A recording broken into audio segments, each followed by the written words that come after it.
Developers today work where they're most productive, and that's rarely a single browser tab. So let's talk about what it looks like when ServiceNow meets them where they are. Here, we have Claude Code running inside VS Code. To kick this off, all that's needed is a plain language description of what needs to be built. In this case, it's a ServiceNow app for managing travel requests for Knowledge 2026. Users will complete a form collecting their travel details, and after submission, a flow is triggered for manager approval. And we're off. While that's running, it's worth looking at what Claude is actually working from. Opening the skills folder shows ServiceNow-specific skills loaded alongside everything else.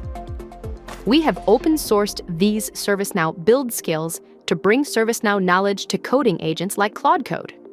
With these skills, Claude Code is like a real ServiceNow developer. It knows what ServiceNow platform objects to build and how to build them. And it builds them using our best practices. That's what separates us from a generic code generator. Most AI coding tools can write code, but this one understands the platform, the data model, and the logic that ServiceNow expects. As the build completes, files start populating in the Explorer. These are Fluent files, ServiceNow's platform native code framework, and that's built in as part of the Now SDK. Claude is writing in Fluent from the beginning, meaning the output is platform native by design. What's also worth noting is the environment itself. At no point is there a need to open a browser, navigate to a ServiceNow instance, or leave VS Code. Everything is happening directly in the tools developers already use every day. And just like that, it's done. The app was built and pushed directly into a ServiceNow sandbox, isolated from production and ready for review. From there, it will follow the same governed deployment processes teams already have in place.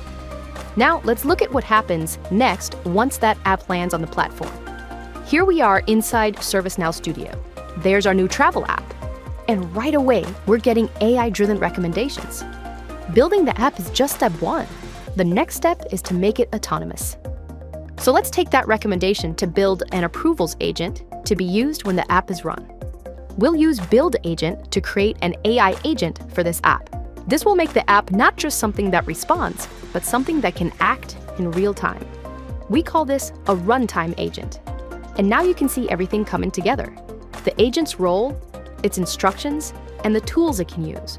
This is where we move into a new model: sense, decide, and act. But before anything goes live, we start with governance. Build Agent first evaluates the new agent. It's tested and then validated for deployment readiness. And here are the results. Every check has passed, and the high deployment readiness score tells us this app is good to go. Now we'll submit it to our release process. Next, we shift to App Engine Management Center. You can see the deployment request, along with the full evacuation report. And just like that, it's been added to the next scheduled release and ready to go live. With this one motion, we're now opening the agent we just built to thousands of employees.